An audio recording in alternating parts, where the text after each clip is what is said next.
West Houston Street in downtown Manhattan.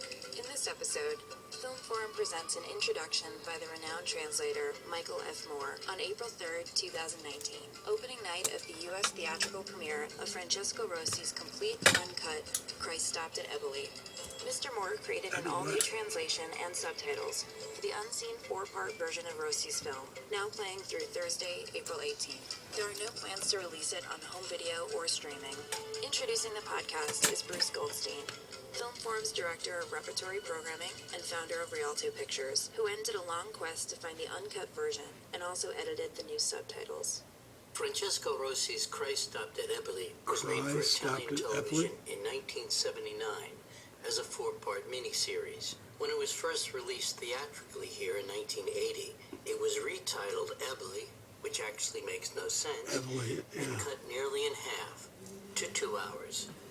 In 1982, when I was at the Thalia Theater on 19th Street, we were able to get hold of Rosi's complete version, but ran it for only 2 nights. That print was screened a handful of times in a few places in the early 80s, and then it just seemed to disappear off the face of the earth. When I began Rialto Pictures in 1998, Rosi's uncut masterpiece was one of the films at the top of my list. But RAI, the Italian television company that co-produced it, had no record of the 4-part version in their inventory. It was only last year we discovered that the complete negative was in the possession of Cristaldi Films.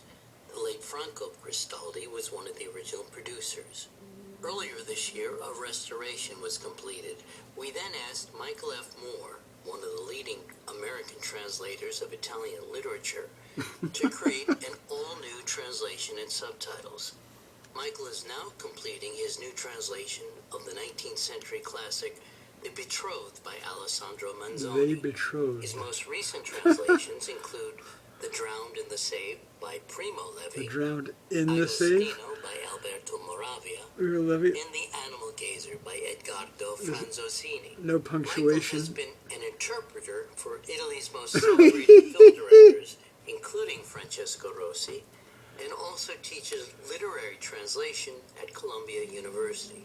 And for Rialto, he created subtitles for De Sica's Il Boom and Visconti's Senso. The uncut Christ Stopped at Eboli, which the New York Times has called an event, At Emily. will be at Now it's Film Forum Emily. through April 18th. There are no plans for a home video or streaming release.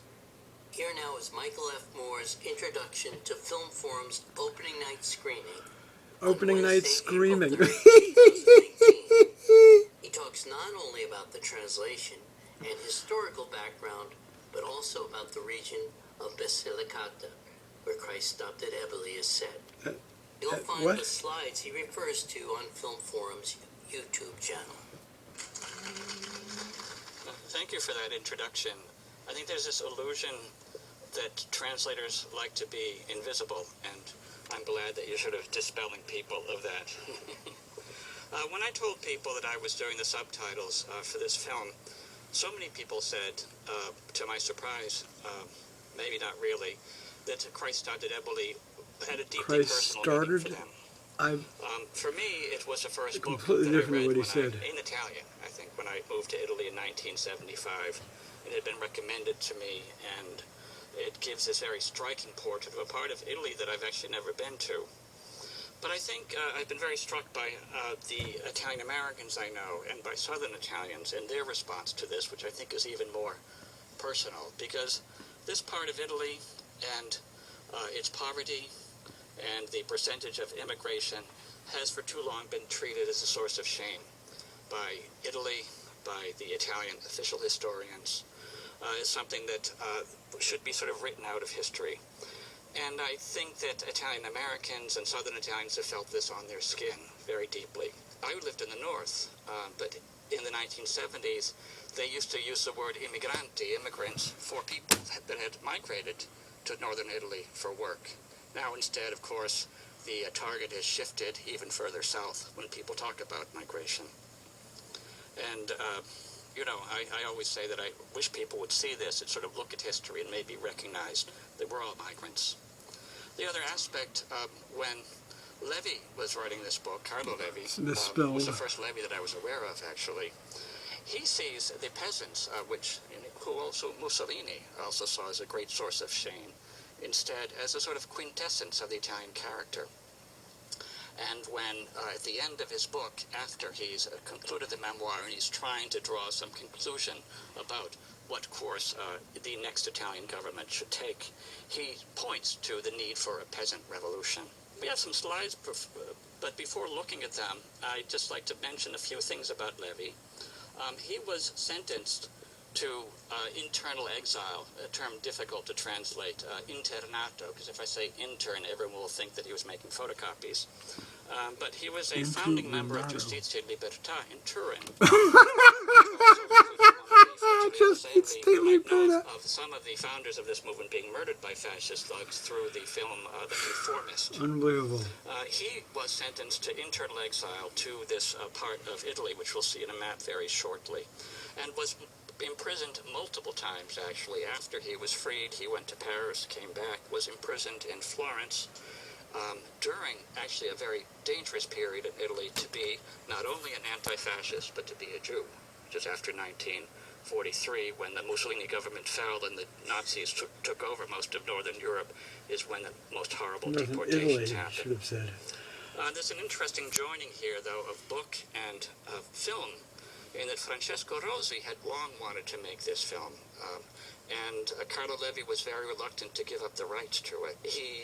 I can see how close it was to Rosi. So it wasn't actually until Levi had died, the rights became available through his daughter, and that Rosi made this film. And it's very consistent, even though film historians don't always see that, but it's very much in a line with his continued interrogation of southern Italy, most famously in Salvatore Giuliano, and Hands Over the City, where he's looking at corruption very much. And here, instead, he reaches sort of further back, and again at peasant life. It's a very personal film for him as well. He had just lost his daughter, and there's a somewhat sort of somber tone that is on top of the whole thing. And even though I've sometimes seen both the book and the film described as not political, I would be interested to hear what your impressions are at the end of the film, maybe out in the lobby, because I think it is very deeply political, but it is not propaganda. I am both a translator and an interpreter, and what's interesting in doing subtitles, which is relatively new to me, is it sort of brings the two things together. You know, to my editor friends, to my regret, we don't have an awful lot of punctuation, not an awful lot of pronouns. We try to get a big bang out of as few words as possible.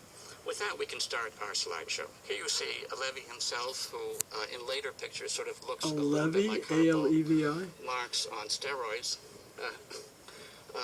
He was quite the womanizer, actually, which sort of led to some of his biggest problems. He had a ticket to go to the United States, and instead couldn't, and he would have had to leave from Lisbon, but he could not get a permit to cross Spain, and didn't want to take the risk, and was also very drawn to a woman he was interested in Florence. The next slide.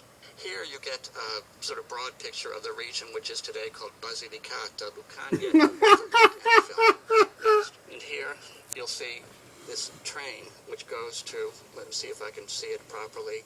But when the title, Christ Stopped at Eboli, is because the train stopped at Christ stopped at Eboli. And then from there on in, you had to take a bus.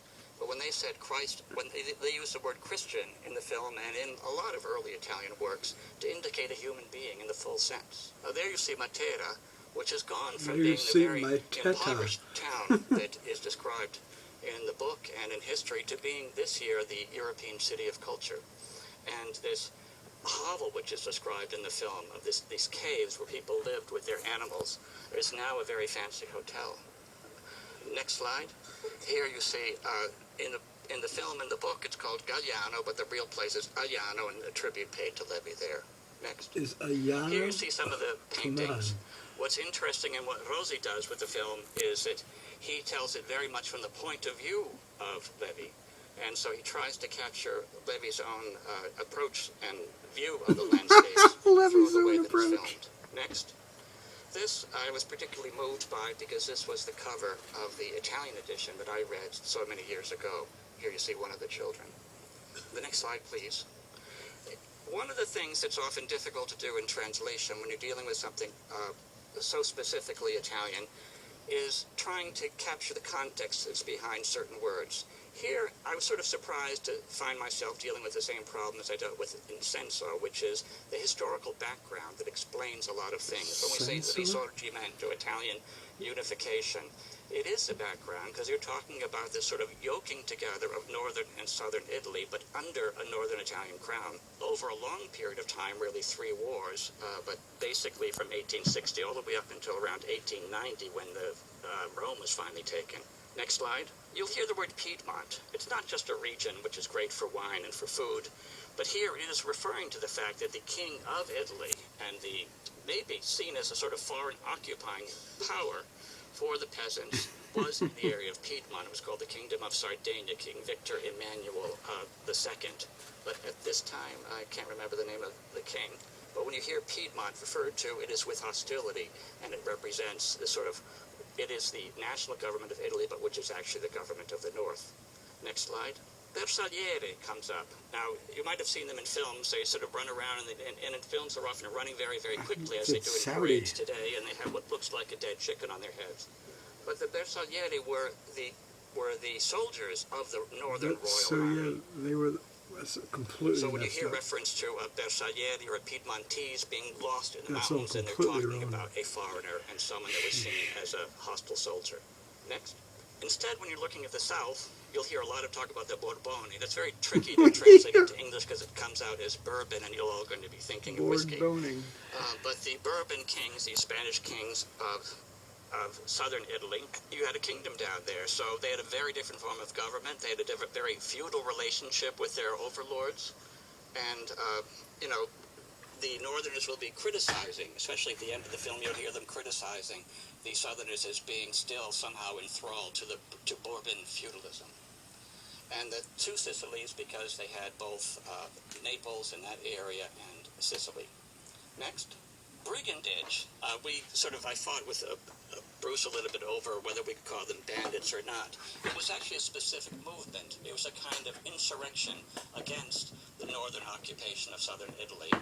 And part of it was organized and financed by the Bourbons, but part of it also just became its own kind of anarchical and guerrilla-type movement. So you'll hear a lot of mention of that word, but it isn't just an ordinary bandit. Some of it is a form of resistance to this northern occupation.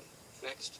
Il Duce, I don't think needs an explanation, or fascism, but this does take place in the midst of this sort of 20-year period, Il Ventennio, when at this particular moment, the Duce is sort of aspiring to regain the glory that was ancient Rome by creating an empire. And the next slide, please.